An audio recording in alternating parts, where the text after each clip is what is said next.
Surprise देने चुपके से आया फौजी, क्या मालूम था कि ऐसा नज़ारा देखने को मिलेगा। फारुखाबाद के साथ प्रकाशित तस्वीर को गौर से देखिए, कितना हंसता खिलखिलाता परिवार है।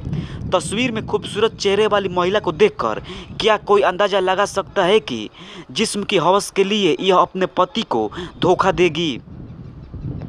सीआरपीएफ की टोली का बहादुर जवान दिनेश दिवाकर आज तक जम्मू कश्मीर में तैनात था। फारुखाबाद के फगुआ नगला में दिनेश का परिवार रहता है, जबकि वह मूल रूप से एटा के अलीगंज के इकरई गांव का निवासी था। दिनेश को उड़ती उड़ती खबर मिली थी कि उसकी बीवी का किसी के साथ चक्कर है, जो कि अवैध संबंधों को हदों को लांघ गया है। दिनेश को यकीन नहीं हुआ कि उससे बेइंतहा प्यार करने वाली रमा ऐसा धोखा देगी।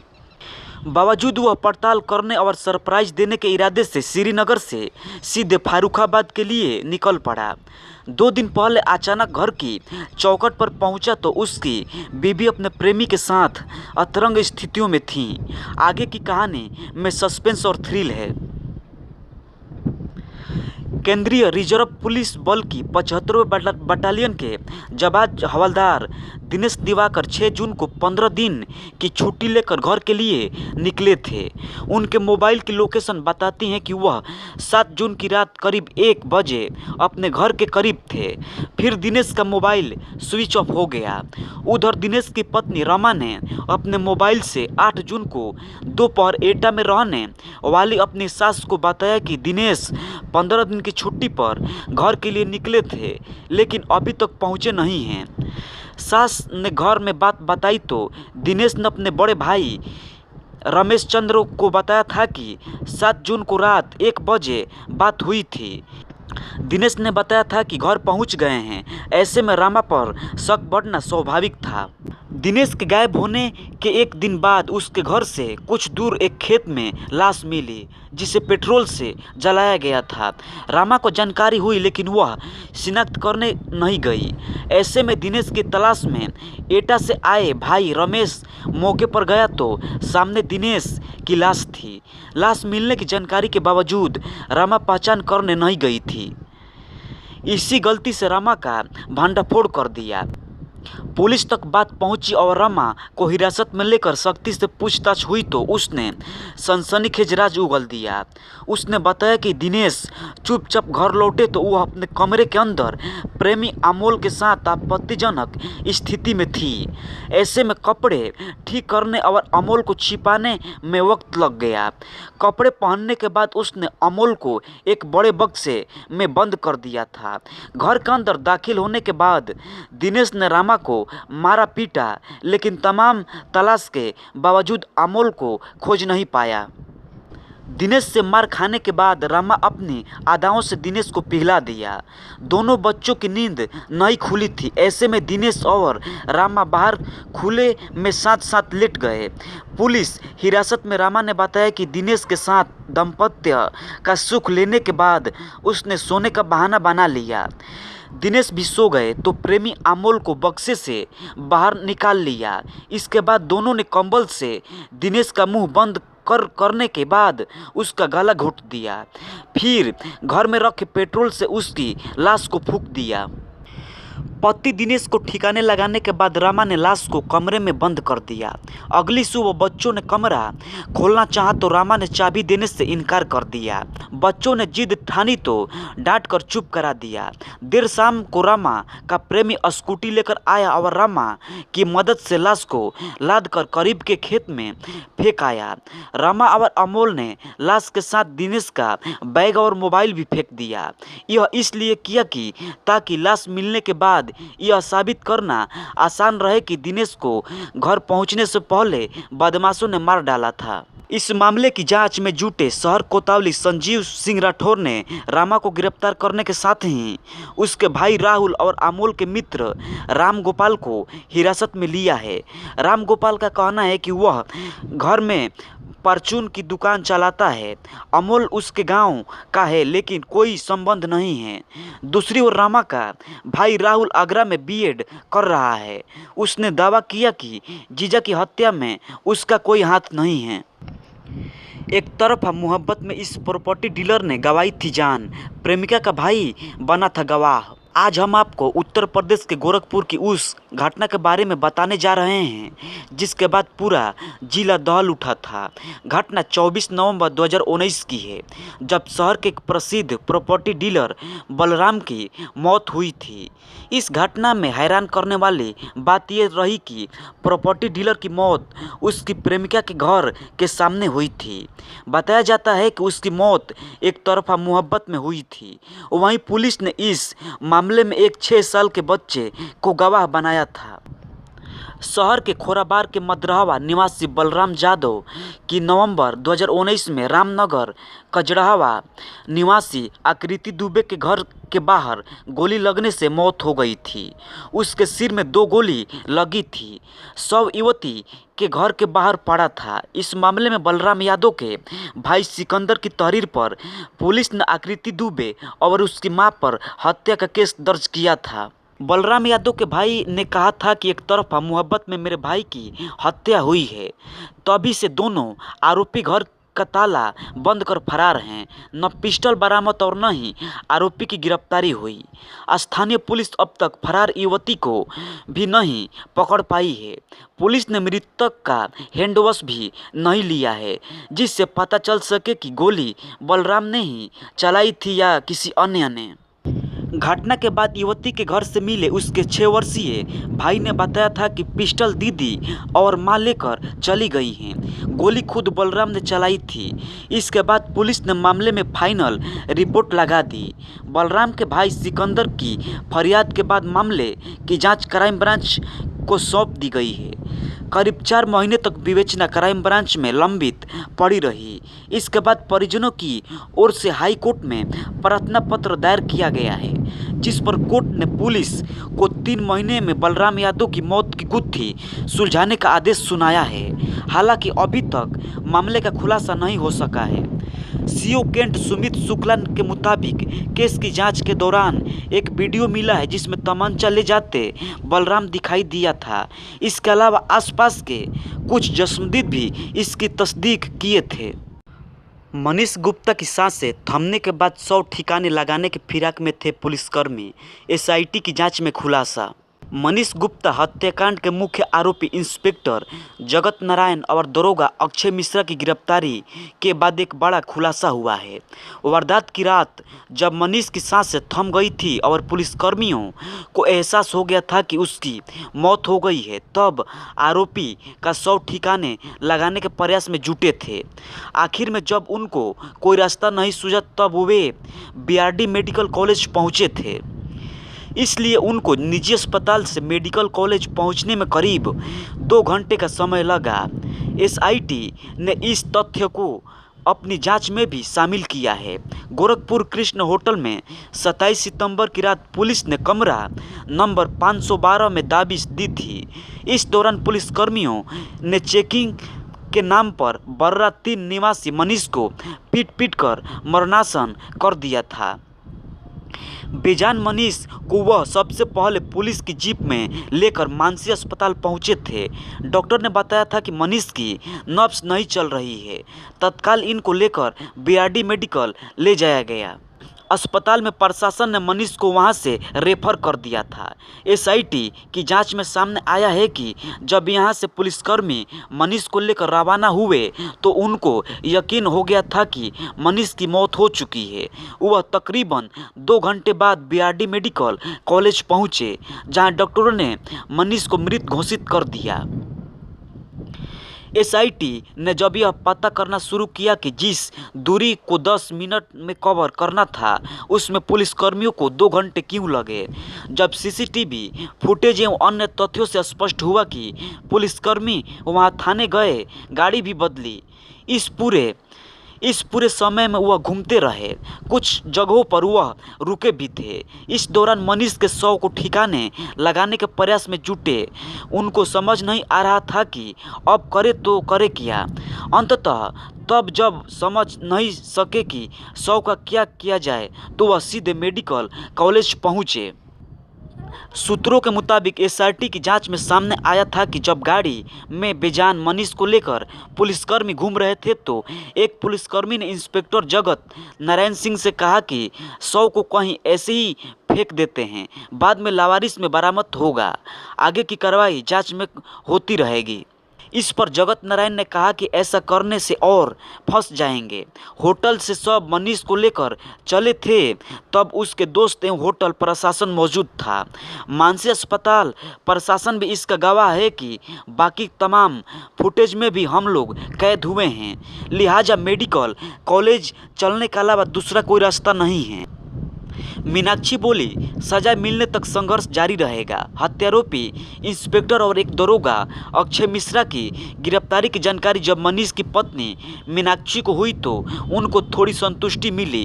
ट्विटर पर उन्होंने लिखा कि अभी 2 आरोपी पकड़े गए हैं, मगर जब तक सभी आरोपी सलाखों के पीछे न पहुंच जाएं और उनको सजा न मिल जाए तब तक संघर्ष जारी रहेगा। लोगों से अपील करते हुए लिखा कि इस लड़ाई में आप सभी के सहयोग की जरूरत है। मीनाक्षी का कहना है कि केस फास्ट ट्रैक कोर्ट में चले, जिससे कम समय में ट्रायल पूरा और आरोपियों को सजा मिल सके। उन्होंने आरोपियों के लिए फांसी की सजा की मांग की है। मनीष गुप्ता की पत्नी मीनाक्षी को रविवार को नियुक्ति पत्र मिला तो वह भावुक हो गई। कानपुर विकास प्राधिकरण केडीए के अपर सचिव डॉक्टर गुंडा के शर्मा ने मीनाक्षी को उनके 3 स्थित घर पहुंचकर विशेष कार्यधारी ओएसडी पद का नियुक्त पत्र सौंप दिया। केडीए अफसरों ने उन्हें सोमवार को कार्यभार संभालने के लिए आमंत्रित किया, साथ ही उनके शैक्षणिक योग्यता के प्रमाण पत्र, आईडी प्रूफ आदि लाने का ग्रहण किया। उनका स्वास्थ्य प्रमाण पत्र सीएमओ की तरफ से जारी किया जाएगा। इस पर रुंधे हुए स्वर में मीनाक्षी ने कहा कि सोमवार को उनके पति की 13वीं है, मंगलवार को वह कार्यभार संभाल लेंगी। केडीए अफसरों के साथ पहुंचे भाजपा विधायक सुरेंद्र मैथाली ने मीनाक्षी के दस्तावेजों का तत्काल सत्यापन कराने के निर्देश दिए हैं, जिससे उनकी नियुक्ति में कोई अड़चन न रह जाए। मुस्लिम युवक ने जैन बनकर मैनेजर युवती को फंसाया, कई बार बनाए संबंध, ऐसे खुला शादीशुदा होने का राज। दोस्तों, ये खबर मध्य प्रदेश के इंदौर की है। मध्य प्रदेश के इंदौर में एक युवती लव जिहाद का शिकार हो गई। मुस्लिम युवक ने जैन बनकर युवती को प्यार के जाल में फंसाया और फिर मौसी के यहाँ पर बुलाकर कई बार उसका यौन शोषण किया। शक होने पर युवती ने जानकारी जुटाई तो सच जानकर वह भी हैरान रह गई। इंदौर में एक मुस्लिम युवक ने मैनेजर पद पर काम कर रही युवती को लव जिहाद का शिकार बनाया। युवक ने जैन बनकर उससे दोस्ती की और फिर उसे शादी का झांसा दिया। अपनी मौसी के यहाँ पर बुलाकर कई बार उसका यौन शोषण किया। युवती को जब शक हुआ तो उसने जानकारी जुटाई तो पता चला कि वह मुस्लिम है और शादीशुदा भी है। सच सामने आने के बाद युवती पहले चंदन नगर थाने पहुंची, यहां से उसे द्वारिकापुरी थाने भेज दिया गया।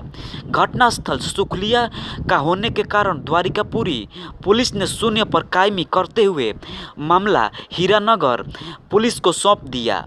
पीड़िता ने आरोपी के खिलाफ नाम बदलकर दोस्ती करने, धार्मिक पहचान छुपाने और शादी का झांसा देकर रेप करने का केस दर्ज कराया है। आरोपी फर्नीचर बनाने का काम से जुड़ा हुआ है। पीड़िता से इंश्योरेंस के काम के दौरान ही आरोपी की दोस्ती हुई थी। द्वारिकापुरी पुलिस ने पीड़ित की शिकायत पर पुलिस ने यश जैन उर्फ मोहम्मद शाहरुख शेख पुत्र मोहम्मद रईस निवासी डी सेक्टर स्कीम नंबर 71 के खिलाफ रेप का केस दर्ज किया है। पीड़िता के प्रकरण पर अग्रिम कार्रवाई के लिए मामला हीरानगर पुलिस को सौंप दिया गया है। पीड़िता ने बताया कि 1 साल पहले इंश्योरेंस के काम के चलते आरोपी ने उसकी पहचान हुई। आरोपी ने उसे अपना नाम यश जैन बताया। इसके बाद दोनों के बीच मोबाइल पर बातचीत और चैटिंग होने लगी। यश ने पीड़िता से कहा कि वह उसे लेकर सीरियस है और शादी करना चाहता है। पीड़िता ने उस पर यकीन कर लिया और दोनों मिलने लगे। मौसी के यहाँ बुलाकर करता था यौन शोषण। यश ने पीड़िता से MR10 सुखलिया इलाके में अपनी मौसी के यहाँ मिलना शुरू किया। इस दौरान शादी की बात करते हुए उसने युवती से 3 से 4 बार संबंध बनाए। 15 अप्रैल को दोपहर में यश फिर से पीड़िता की मौसी के यहाँ मिला। पीड़िता को शंका हुई कि यश उससे कुछ छुपा रहा है। उसने जानकारी निकाली तो पता चला कि उसका उसका एक घर नया पीठा चंदन नगर में भी है। इसके बाद पीड़िता हकीकत पता करने के लिए नया पीठा स्थित आरोपी के घर पहुंची और उसके परिवार के लोगों से बात की। यहां से उसे पता चला कि वह पहले से शादीशुदा है। इसके बाद पीड़िता ने अपने परिवार को पूरे मामले की जानकारी दी। परिवार वालों के साथ थाने जाकर पीड़िता ने केस दर्ज करवाया। शादीशुदा फौजी से हुआ इश्क, महिला ने पहले पति को तलाक देकर कर ली दूसरी शादी। दोस्तों, ये खबर बिहार के छपरा की है। आर्मी के जवान सुनील प्रसाद महतो की पहली पत्नी माला महतो ने बताया कि उनकी शादी सुनील से वर्ष 2013 में हुई थी। अचानक से दूसरी पत्नी के सामने आने के बाद से सुनील फरार हैं।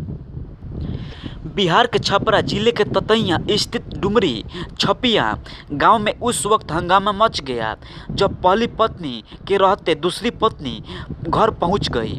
फिर दोनों पत्नियों में कहासुनी होते होते मामला मारपीट में बदल गया। इसके बाद सैनिक की दोनों पत्नियों ने स्थानीय थाने में आवेदन दिया। आर्मी के जवान सुनील प्रसाद महतो की पहली पत्नी माला महतो ने बताया कि उनकी शादी सुनील से वर्ष 2013 में हुई थी। अचानक कानपुर की ऐश्वर्या उनके पति की जिंदगी में आ गई, जिसको लेकर विवाद भी हुआ था। फिर वर्ष 2019 में दूसरी पत्नी होने का दावा करने वाली महिला के पति के समक्ष ही मामले का निपटारा हो गया, जिसका विभाग द्वारा पत्र भी निर्गत कराया गया है। माला महतो ने बताया कि इसी बीच उनके पति की पोस्टिंग फील्ड में हो गई। इसकी वजह से वह डुमरी छपिया आ गई। वह अब ऐश्वर्या मिश्रा उनके पति के घर आकर हंगामा करते हुए मारपीट कर रही। इसको लेकर ततैया थाने में आवेदन दिया गया। दूसरी पत्नी का दावा करने वाली ऐश्वर्या मिश्रा ने बताया कि कैंटीन में सामान लेने के दौरान आर्मी के जवान सुनील प्रसाद महतो से उनकी पहली मुलाकात हुई थी। फिर बात होते होते दोस्ती और फिर प्यार में बदल गई। ऐश्वर्या ने बताया कि इसके उन्होंने अपने पति को तलाक देकर वर्ष 2019 में कानपुर के एक मंदिर में सुनील प्रसाद महतो से शादी कर ली। तब से कानपुर में किराए के मकान पर रह रही थी। उन्होंने बताया कि जम्मू से छुट्टी में आते जाते सुनील प्रसाद महतो उनके डेरा पर आते रहते थे। ऐश्वर्या मिश्रा की माने तो समझौता आर्मी कैंप में हुआ था। उसमें इनका कोर्ट मार्शल न हो इसलिए वह चुप रही। बाद में ट्रेन से जाते समय चंडीगढ़ में छोड़कर फरार हो गए। जब अपने पति के घर के गांव आई तो उसके परिजन मारपीट कर रहे थे और घर में नहीं रहने दे रहे थे। इसको लेकर ततैया थाने में आवेदन दिया गया। जानकारी के मुताबिक सुनील प्रसाद महतो की दूसरी पत्नी को चंडीगढ़ में छोड़कर फरार हो गया था। ऐसे में ऐश्वर्या 6 जुलाई को पति के घर पहुंची तो उनके परिजन उससे मारपीट करने लगे। इस पर ऐश्वर्या मिश्रा ने घर के बरामदे में अपनी बच्ची के साथ पनाह ली है। साथ ही ततैया थाने में गुहार लगाई हैं।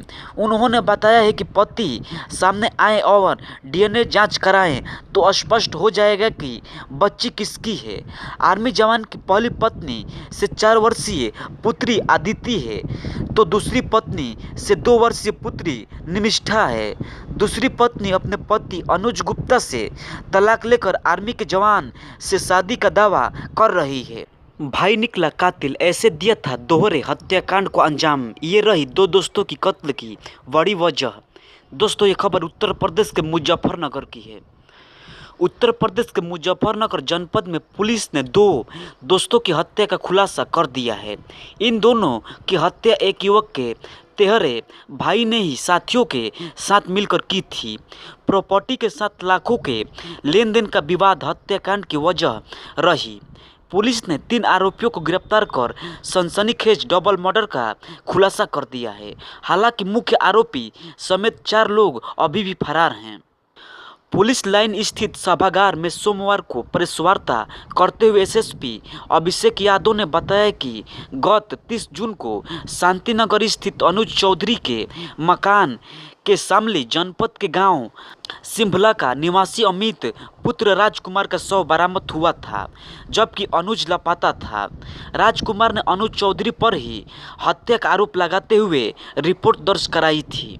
एसएसपी ने बताया कि जांच में अनुज के तेहरे भाई नरेंद्र निवासी गांव सिंघली, थाना अगौता, बुलंदशहर एवं उनके साथियों का नाम सामने आया। पुलिस ने इनमें से सागर निवासी बढ़ेरी और मोहित उर्फ मामा निवासी बच्चन सिंह कॉलोनी एवं गौरव पंडित निवासी अंकित बिहार को गिरफ्तार किया है, जिनकी निशानदेही पर रविवार सुबह लापता अनुज का शव भी गांव के बढ़ेरी से जमीन में दबा हुआ बरामद कर लिया गया था। हत्यारोपियों को कब्जे से घटना में प्रयुक्त कार एवं एक बाइक भी बरामद की गई है। आपको बता दें कि मुख्य आरोपी नरेंद्र निवासी गांव सिंघली, अमित पंडित निवासी खेड़ा धर्मपुरा बादलपुर जनपद गौतम बुद्ध नगर, हिटलर निवासी गांव सौदापुर थाना औरंगाबाद बुलंदशहर और नितिन अभी भी फरार हैं। इनकी तलाश में टीम गठित कर दी गई है। एसएसपी ने बताया कि प्रॉपर्टी विवाद पर लाखों के लेन देन में दोहरे हत्याकांड को अंजाम दिया गया है। एसएसपी ने बताया कि हत्यारोपी केवल अनुज चौधरी को मारना चाहते थे। सोमवार सुबह करीब 11:30 पर पहले बाइक से 3 युवक मकान पर पहुंचे, जिन्होंने अनुज से गेट खुलवाया। उनके पीछे कार से नरेंद्र समेत 4 आरोपी पहुंचे। आरोपियों ने अनुज से मारपीट शुरू की तो उसका दोस्त अमित बीच में आ गया। नतीजन आरोपियों ने उसकी भी हत्या कर दी। हत्या के बाद अनुज के शव को आरोपियों ने मकान में खड़ी कार की डिक्की में डाल दिया, जबकि अमित के शव को अंदर से छिपा दिया गया। इसके बाद 2 आरोपियों को बाइक से मेरठ छोड़ दिया गया। देर रात बंद मकान से कार निकालकर उसमें रखे अनुज के शव को बढ़ेरी ले जाकर गड्ढे में दबा दिया गया, लेकिन अमित के शव को दबाने के लिए उन्हें अधिक मौका नहीं लग पाया। दोहरे हत्याकांड को अंजाम देने वाला मुख्य आरोपी नरेंद्र अपनी प्रॉपर्टी का बंटवारा नहीं चाहता था। एसएसपी अभिषेक यादव ने बताया कि अनुज चौधरी को उसके ताऊ ज्ञानेंद्र ने महज 7 साल की उम्र में गोद लिया था। इसी कारण ज्ञानेंद्र के इकलौते बेटे नरेंद्र को प्रॉपर्टी के बंटवारे का डर सताने लगा। वहीं नरेंद्र के कुछ समय पूर्व हत्या के एक मामले में जेल जाने के बाद अनुज ने उनके बच्चन सिंह कॉलोनी स्थित जिम का संचालन किया। वहीं शांति नगर में मकान बनाने के लिए अनुज चौधरी ने नरेंद्र की पत्नी से भी रुपए बतौर उधार लिए थे।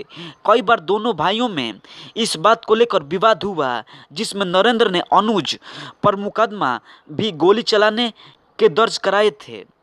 वहीं सूत्रों के अनुसार अनुज चौधरी ने नरेंद्र से अपनी जान का खतरा बताते हुए 2 बार इस संबंध में पुलिस को तहरीर भी दी थी, लेकिन पुलिस ने इस संबंध में किसी तरह की कोई कार्रवाई नहीं की।